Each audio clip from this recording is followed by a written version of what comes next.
আস্তে অবশ্যই করে তাহলে যারা গম্ভীরায় গেছেন দেখেছেন বাবা আজও সেই প্রদীপ জ্বলছে, যে প্রদীপ আমার গৌর হরি জ্বালিয়ে 3.5 জন ভক্তকে নিয়ে কীর্তন করতেন। আজও সেই সচি মায়ের হাতের সেলাই করা কাঁথা আজও যত্ন করে রাখা, আজও মহাপ্রভুর হরি নামে বাজানো সেই যে শ্রীখোল আজও বর্তমান। যারা যাবেন অবশ্যই করে বাবা এই দুর্লভ জিনিসগুলো দর্শন করবেন। যদি তোমার হৃদয়ে কৃষ্ণ প্রেম ভক্তি নাও থাকে, ওগুলো দর্শন করার সঙ্গে সঙ্গে বাবা কৃষ্ণ প্রেম ভক্তি আসবেই আসবে। আর প্রতিদিন ওইখান থেকে একটু দূরে বাবা যে জায়গাটা নাম হচ্ছে সিদ্ধ বকুল। আহা, দেখেছেন মা এই সিদ্ধ বকুলের গাছটা দেখেছেন? এই গাছের তলায় বসে নামাচার্য হরিদাস ঠাকুর 3 লক্ষ নাম জপ করতেন। এখন যেমন পুরী ধাম বাবা টাউন হয়ে গেছে, তখন তো টাউন ছিল না, বন জঙ্গলে পরিপূর্ণ ছিল। আর ওই জায়গাতে বসে গাছটাকে গিয়ে বাবা যারা যাবেন অবশ্যই একবার পরশ করবেন, কারণ আমার পরশমণির পরশে বাবা লোহা যদি সোনা হয়, আর আমার গৌর পরশে না জানি জগতে কি না হয়। দেখবেন অবশ্যই করে পরশ করবেন, জীবনে জন্ম দুটোই ধন্য হয়ে যাবে বাবা। এই সিদ্ধ বকুল কি করে জন্ম নিয়েছে জানো? এই সিদ্ধ বকুল যেমন তেমন হয়ে আসেনি জগতে। কিভাবে জন্ম হয়েছে সিদ্ধ বকুলে একটু আস্বাদন করবেন বাবা। এই নামাচার্য হরিদাস ঠাকুর প্রতিদিন নাম করত। কেমন নাম করতো জানো? আপনাদের আমাদের মতো নয়। সারাদিন আমরা কতবার খেয়ে নিচ্ছি আর নাম জপ হচ্ছে। আর হরিদাস ঠাকুর কি করতো জানো? আঠা মাখাতে হবে, আঠা মাখিয়ে বাবা ওই রুটিটা বেলনিতে বেলে আবার আগুনে সাজতে হবে, তারপরে আস্বাদন করতে হবে, খেতে হবে। হরিদাস ঠাকুর বললেন অসম্ভব, সেই তো পেটে গিয়ে গলে যাবে, কি দরকার আঠা মাখিয়ে রুটি বানাতে হবে? ততক্ষণ যে আমার কৃষ্ণ ভজন নষ্ট হবে। আমার সুখের জন্য,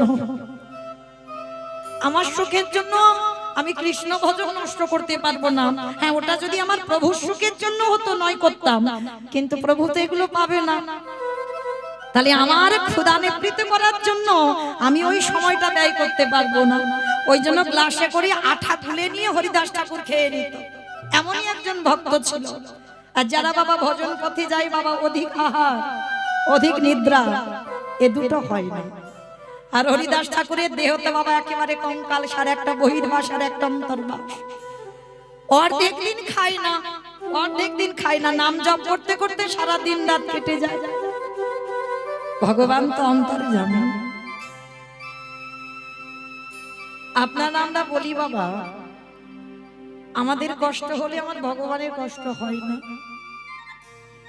কিন্তু মা আপনারা জানেন না আমাদের জানা কষ্ট হয়, আমাদের থেকে 1000 গুণে বেশি কষ্ট আমার ভগবান।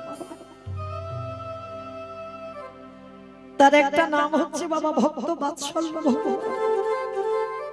ভক্তের অধীন ভক্ত কষ্ট পেলে আমার ভগবান কষ্ট পায়।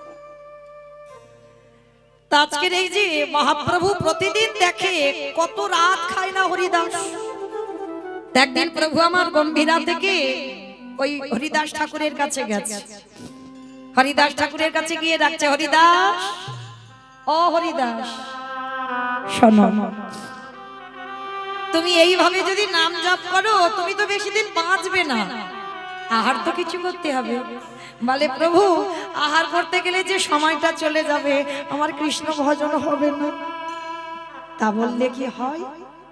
ঠিক আছে শোনো, তোমার আহারের চিন্তা তোমার করতে হবে না, তোমার আহারের চিন্তা, তোমার দায়িত্বটা আমি নিজে কাঁধে তুলে নিলাম, তোমার খাবারের চিন্তা আমি করব। কে গো মাইরা, এটা ভগবান ভুল বলেছে? গীতায় বলেছেন অনন্য চিন্তায়ন্ত মাং যে জন পর্যপশ্যতি তেষ্যানিত্যাভিযুক্তানাম যোগক্ষেম বহম্মহ। ভক্তের যদি খাওয়া না হয়, ভক্ত যদি অন্যান্য চিন্তা বাদ দিয়ে শুধুমাত্র গোবিন্দ চরণ ধরে থাকে, শুধু যদি গোবিন্দ চরণ সার করে, ভগবান বলছে তার যদি খাওয়া নাও হয়, সে যদি উপবাসে যায়, ভগবান ছলে বলে কলে কৌশলে ওই যোগক্ষেম বহম মহম, মানে ভক্তের বোঝা ভগবান মাথায় করে ভক্তের বাড়ি দিয়ে আসে। নিতাই গৌর প্রেমানন্দে। হরি বল হরি বল। তা আজকের হরিদাসকে বললো, হরিদাস তোমার খাবারের চিন্তা করতে হবে না, আমি দায়িত্ব নিলাম। প্রতিদিন গৌর হরি আমার ওই গম্ভীরা থেকে হরিদাসকে এসে খাইয়ে যায়। কিন্তু কি খাওয়াই জানো? প্রভু তো প্রতিদিন আমার জগন্নাথজিকে দর্শন করতে যায় গম্ভীরা থেকে, আর সচল জগন্নাথ অচল জগন্নাথ দর্শন করে। কি বাবা ঠাকুর, আমার মহাপ্রভু তো সচল জগন্নাথ, তা সচল জগন্নাথ অচল জগন্নাথকে দর্শন করে। আর দর্শন করে প্রতিদিন সকালবেলা যা হাতে প্রসাদী পায়, ওই প্রসাদীটা হরিদাসের জন্য আনে। তা আজকের আমার প্রভু সকালবেলা গেছে, সকালবেলা গিয়ে বাবা প্রভুর হাতে কি পড়েছে জানো? জগন্নাথের একটা দাঁতন কাঠি। সকালবেলা করে এক গ্লাস জল আর একটা দাঁতন কাঠি দেয় জগন্নাথের মুখ ধোয়ার জন্য। কিসের দাঁতন কাঠি জানো? বকুল কাঠি, মানে বকুল গাছে একটা ডাল, ছোট্ট একটা টুকরো কেটে আমার ওই জগন্নাথের দাঁত মাজার জন্য দিয়েছিল। আর পর আজকের আমার মহাপ্রভুর হাতে ওই দাঁতন কাঠিটা প্রসাদী স্বরূপে পেয়েছে। আর যেই না প্রসাদী হাতে পেয়েছে, প্রভু আমার হেসে বলে উঠলেন, হরিদাস আজকে তোমার জন্য ভালো কিছু জোটেনি গো, তোমার জন্য এই বকুল গাছের কাঠিটাই জুটলো। কি আর করা যাবে বলো, এটাই তোমার আহার করতে হবে। এইবারে গৌর হরি আমার ওই বকুল গাছের কাঠিটা হাতে নিয়ে এসে দাঁড়িয়েছে হরিদাসের সামনে। ওগো হরিদাস, ধরো ধরো প্রসাদে ধরো। যেই না হরিদাস প্রসাদটা হাতে পেয়েছে, আমা অতটা বকুল গাছের কাঠি আহার করা যায় কি? অর্ধেকটা ভেঙে নিয়েছে। অর্ধেকটা ভেঙে নিয়ে বলছে, প্রভু তুমি চিন্তা করো না, আজকে প্রভু আমার ভাগ্যে এটাই তো রেখেছে, এতেই হয়ে যাবে, অসুবিধা নাই, তুমি ভেবো না আমাকে নিয়ে। অর্ধেকটা বকুল গাছের কাঠি হরিদাস সেবা করেছে। আর অনেক বড় কাঠি তো, আর একটুখানি কাঠি বেঁচেছিল, সেইটা হরিদাস যেখানেই নাম জপ করছে মাটিতে পুঁতে দিয়েছে, যাতে কারোর পায়ে না লাগে। জগন্নাথের প্রসাদী তো, যাতে পায়ে না লাগে। এইবার হরিদাস বসে বসে নাম করছে। আর এত সেদিন সূর্যদেব প্রখর রোদ, মানে এত রোদ দিয়েছে বাবা, হরিদাস নাম করতে করতে ঘেমে স্নান হয়ে যাচ্ছে। মানে সে রোদে বাবা কেউ বসতে পারবে না, গা যেন ঝলসে যাচ্ছে। সেই রোদে হরিদাস বসে বসে নাম করছে। আর ওই রূপটা দর্শন করছে আমার শ্রী জগন্নাথ। জগন্নাথ দর্শন করে কাঁদে আরে বলে, হায় দয়াময়, এমন ভক্ত আমি জগতে দেখি নাই। এত রোদ, রোদে পুড়ে যাচ্ছে, তবু আজকে সকাল থেকে ভালো কিছু প্রসাদী পাইনি। ওর ভাগ্যে বকুল গাছের কাঠিটা পড়েছে, আর সেইটুকু খেয়ে এইভাবে নাম জপ। প্রভু আমার থাকতে পারলো না। প্রভু এসে কি করেছে জানো? ওই যে বললাম বাবা, পরশমণির পাথরের নাম শুনেছে, লোহাতে ঠেকালে লোহা সোনা হয়। আর আমার ভগবান তো পরশমণির থেকে আরো মূল্যবান। যদি কাউকে পরশ করে দেয়, তার হৃদয়টা সোনার থেকে আরো দামি হয়ে যায়। তার যেই না বাবা হরিদাস ঠাকুর কিছু জানে না, নয়ন মুদ্রিত করে নাম জপেই যাচ্ছে। আমার জগন্নাথ মন্দিরে থাকতে পারলো না, ছুটে এসে দাঁড়ালো হরিদাসের সামনে। ওই পরশমণির মতো পরশ করেছে সিদ্ধ বকুল গাছের ওই কাঠিটা। আর যেই না কাঠিটাকে পরশ করেছে, ভক্ত যাতে আচ্ছাদনে বসে, জগন্নাথের পরশে বাবা একেবারে তত্তর করে একটা বড় বকুল গাছের জন্ম হয়ে গেল। মানে ওই যে কাঠিটা পুঁতে রেখেছিল, জগন্নাথ পরশ করতেই একটা বড় গাছ হয়ে গেছে। এখনো জানি না হরিদাস নাম জপেই যাচ্ছে, আর হরিদাস ছায়া করে আছে ওই বকুল গাছটা, চারিদিকে ডালপালা আচ্ছাদন করে আছে। হঠাৎ আমার চৈতন্য মহাপ্রভু এসে ডাকছে, ও হরিদাস। যেই কৃষ্ণ সেই জগন্নাথ সেই তো গৌর। কিন্তু তখনকার দিনে ওই জগন্নাথ মন্দিরের পুরীধামে ওই পান্ডারা মানতো না যে যেই জগন্নাথ সেই গৌর, জানতো না। তা গৌর হরি এসে দেখছে একেবারে বড় একটা বকুল গাছ হয়ে গেছে, ডালপালা আচ্ছাদন করিয়াছে। ডাক দিয়েছে অ হরিদাস। যেই না ডাক দিয়েছে আর প্রভুর ডাকটা কর্ণে যেতে ঝুঁকি, প্রভু তুমি এসেছো, কি এত বড় গাছ কি করে হলো? এখানে তো গাছই ছিল না। প্রভু কে গাছটা এসে পুঁতে দিয়ে গেল? গৌর হরি মুচকি হেসে বলল, হরিদাস তোমার ভজনে আমার জগন্নাথ বড় সন্তুষ্ট হয়েছে। জগন্নাথ কি করেছে জানো? যে বকুল গাছের কাঠিটা তুমি মাটিতে পুঁতে দিয়েছো, তুমি রোদে বসে বসে নাম জপ করছিলে, তোমার কষ্ট দেখে প্রভু আমার এসেছে। আরে প্রভু এসে কি করলো জানো? ওই বকুল গাছের কাঠিটা থেকে বকুল গাছের জন্ম দিয়ে দিল। তবে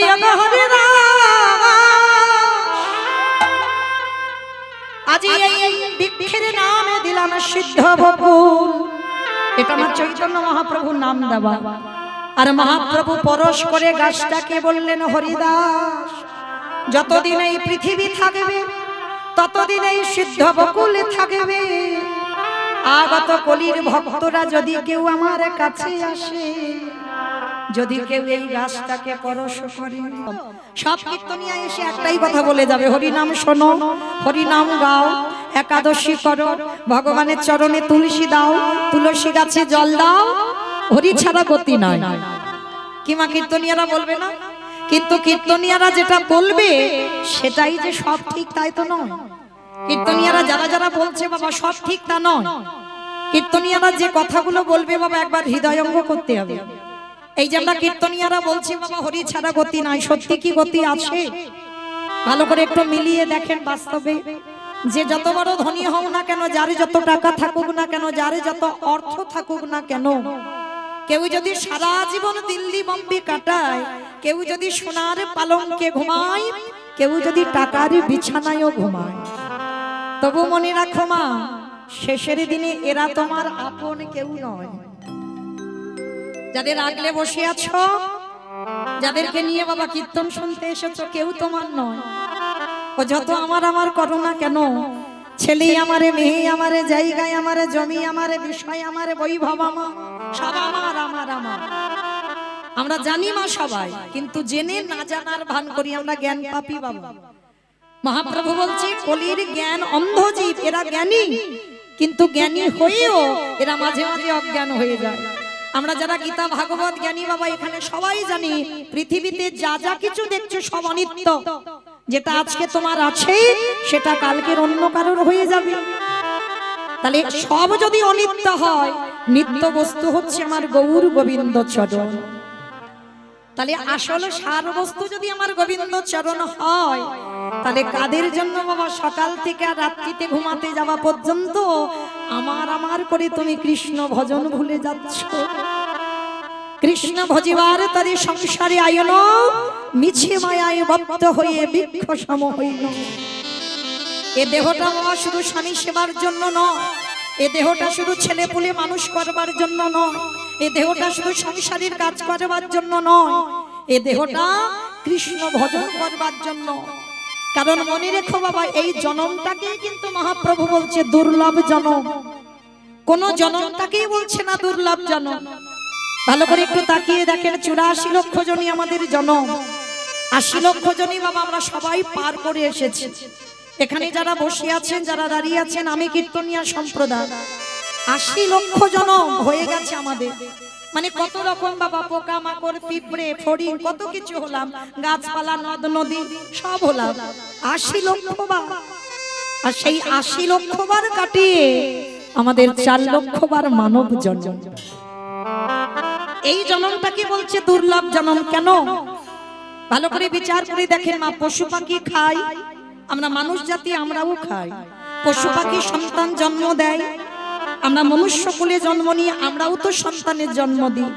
পশু পাখি সকাল হলে খাবারের জন্য বেরোয় সকাল বেলা, আমরা মানুষ জাতি সংসারে চালাবার জন্য আমরাও তো রোজগারের ধান্দায় বার হই। তাহলে পশু পাখির সঙ্গে আমাদের তো হুবহু মিল আছে, তাহলে পশু পাখিকে দুর্লভ বলছে না, এই মনুষ্য জাতিটাকে দুর্লভ বলছে কেন? তার একটাই মাত্র কারণ। কারণটা কি গো? ওই ভগবানের বংশী রণামৃত শোনবার জন্য পশু পাখির কর্ণ দিয়েছে বটে, ভগবানকে দেখবার জন্য নয়নে দিয়েছে বটে, কিন্তু হে দয়াময় এই যে জগৎ সংসার মাঝে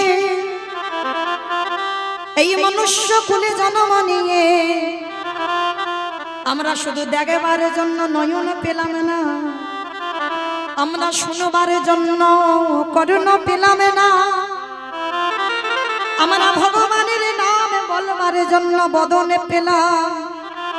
তাহলে পশু পাখিরাও তো বদন পেয়েছে বাবা, বদন যদি না পেত তাহলে আহার করতো কি করে? তাহলে তারা বদন পেল, আমরাও বদন পেলাম, তাহলে ওদেরকে দুর্লভ বললো না, আমাদের দুর্লভ বললো কেন? পশু পাখিরা বলার বদনে পেয়েছে বটে, কিন্তু বলতে পারে না। আরে আমরা মনুষ্য কুলে জন্ম নিয়ে বলার বদনে থাকতে ভোজে নাও, কারণ মনে রাখতে হবে বাবা, মৃত্যুর সময় তো সবাইকে তিনটে জ্বালা পেতে হবে গো, সবাইকে। এখানে যে যেভাবেই আমরা মরে যাই, যে যেভাবে মরে যাই, কেউ যদি বাবা এই কীর্তন শুনতে শুনতে মারা যায়, আমি যদি কীর্তন গাইতে গাইতে মারা যাই, আমি যদি গাড়ি অ্যাক্সিডেন্টে মারা যাই, যদি আমার বয়স হয়ে অসুস্থ হয়েও মারা যায়, তবু কিন্তু প্রত্যেকটা ভক্তকে, এখানে যত যত ভক্ত আমরা আছি, তিনটে জ্বালা আমাদের পেতে হবে। তিনটে জ্বালা কোথায় আসে? প্রথমে জ্বালা আসে মা চোখে মৃত্যুর সময়, তারপরে জ্বালা আসে মুখে, তারপরে জ্বালা আসে বুকে। ভালো করে এই জায়গাটা আস্বাদন করবেন বাবা, এটা আমি বলে যাচ্ছি বলে নয়।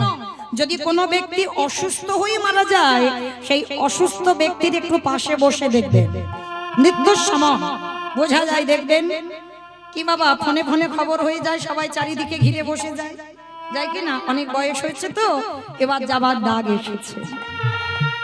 যদি 5 ছেলে বউ নাতিপুতি হয়, আত্মীয় পরিজন সব ঘিরে বসে আছে, আর যে ব্যক্তি মারা যায় সে বারবার বলে আমার ওই ছোট নাতিটাকে ডেকে দেবে, আমার বড় মেয়েটাকে একটু ডেকে দেবে, সবাই কিন্তু ঘিরে বসে আছে।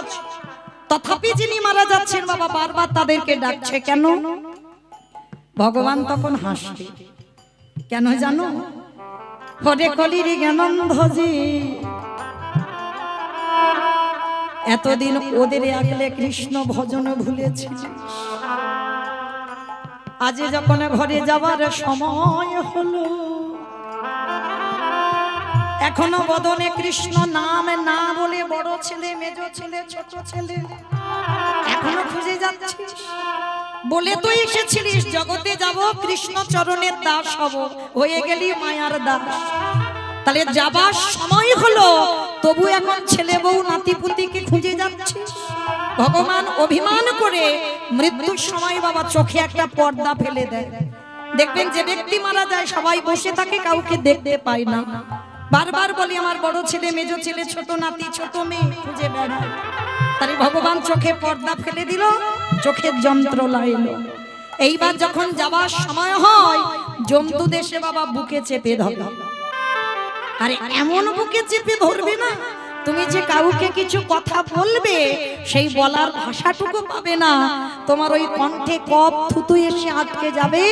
শুধু মৃত্যুর সময় একটাই প্রতিধ্বনি মুখ থেকে বার হবে, আ আ, ওই আ শব্দটা বার হবে, আর কোনো আওয়াজ মুখ থেকে বেরোবে না। কেন? ভগবান অভিমান করে যে বদন দিয়েছি, সারাদিন তোরা কত আবল তাবল বাচালে বলিতে পারো, তাহার ভিতরে কি একবারও কৃষ্ণ বলিতে নারো। নিতাই গৌর হরি বল, হরি বল, হরি বল।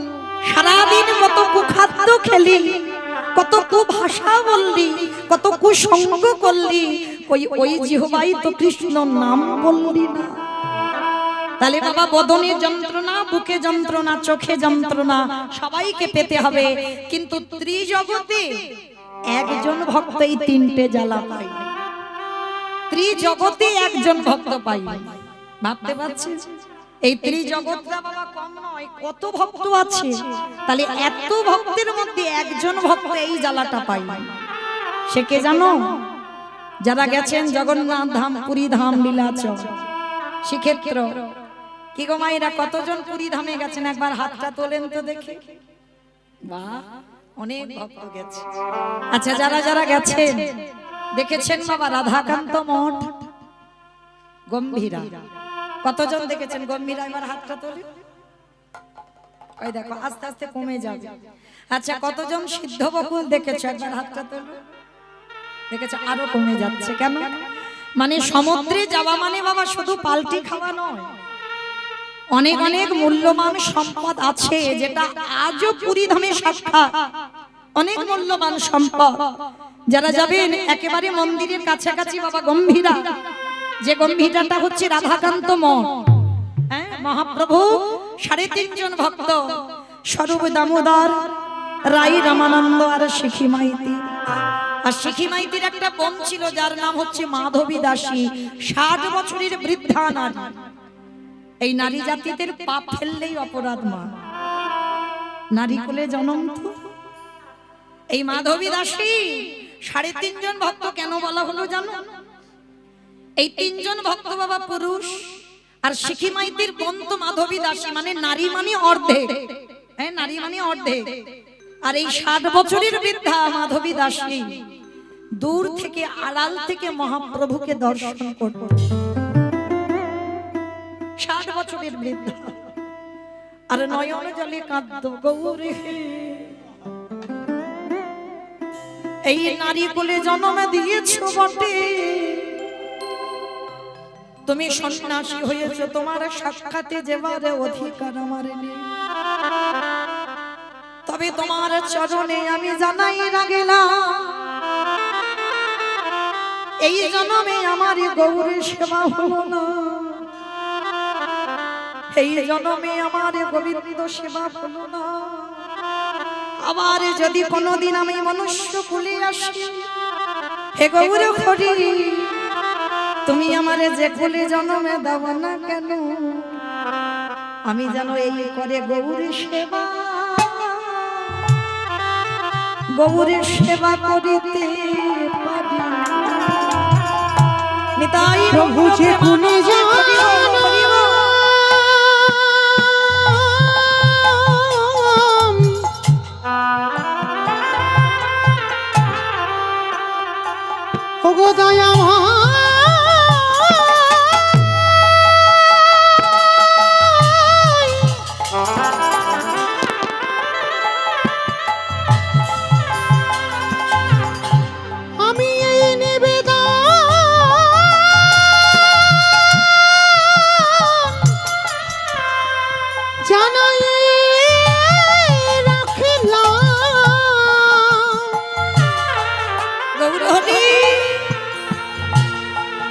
যে কুলে জন্মে হোক না আমার,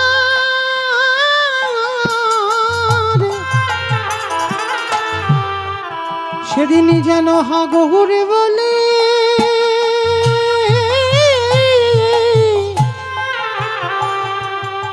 হা কৃষ্ণ বলে, আমি যেন নয়নে জলে দয়া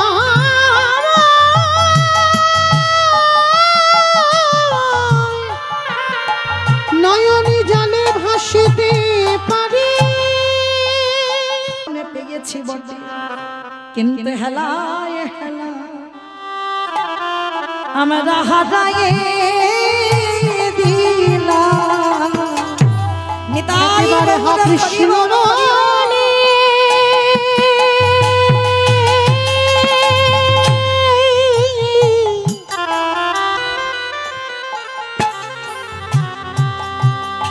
কৃষ্ণ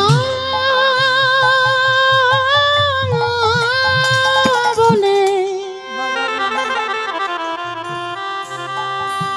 আমরা ডাকিলাম,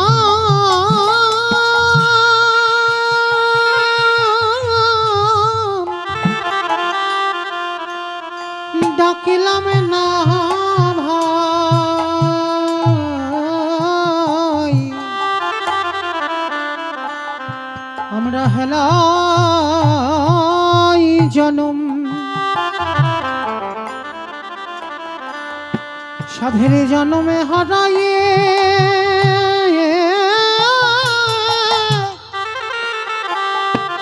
হারায়ে দিলা বলি হে দয়াময়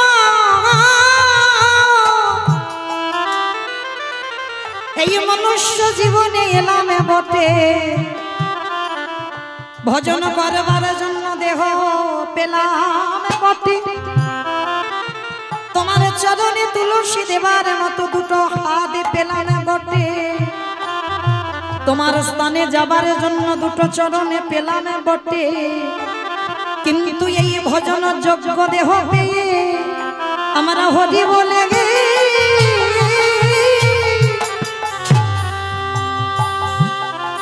হরি বলে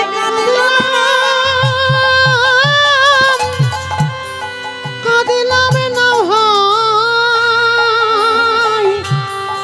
আমরা যে মেনিয়ে এলাম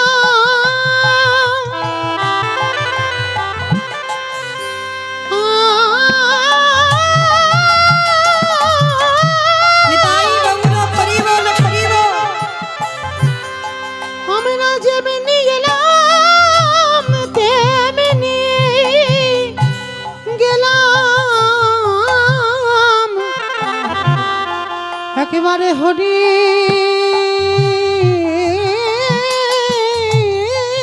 বলে হরি বলে কাঁদিলাম না ভাই। তাই গৌর হরি এই কলির জ্ঞান অন্ধ জীবের চরণ দুখানা ধরে বলল কলির জি তোরা মায়ার মশারি খাটাইয়ে ঘুমাসে না ভাই ওই শরীরের বিছানা তৈরি করে টাকা পয়সার বালিশ মাথায় দে অমন করে ঘুমাসে না ভাই ওরে সময় থাকিতে একবার ভোজনে আমাদের আরে বলো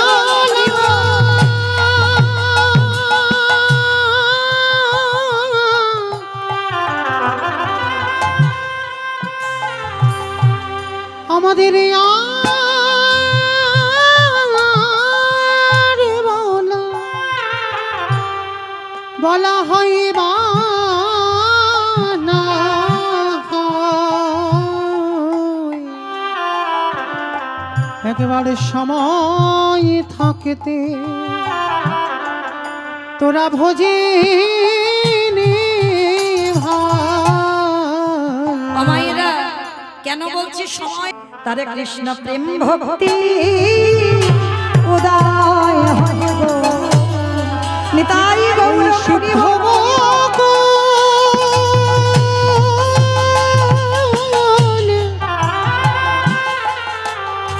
ওই সিদ্ধ বকুল পরশ করলে তার হৃদয়ে প্রেমে ভক্তির উদয় হয় গো ওগো যে ভক্তি লাভ করলে আমাদের পরমার্থিক সম্পদ লাভ করা যায় এই জড় জগতের অর্থের কথা সবাই ভুলে যায় ওই জায়গায় ওই মাটি যারা মারাতে জানে তাদের এ জন্মে নয় তাদের জন্মে জন্ম গৌরে কৃপা হয় গো নিতাই গৌর প্রেমানন্দে হরি বল।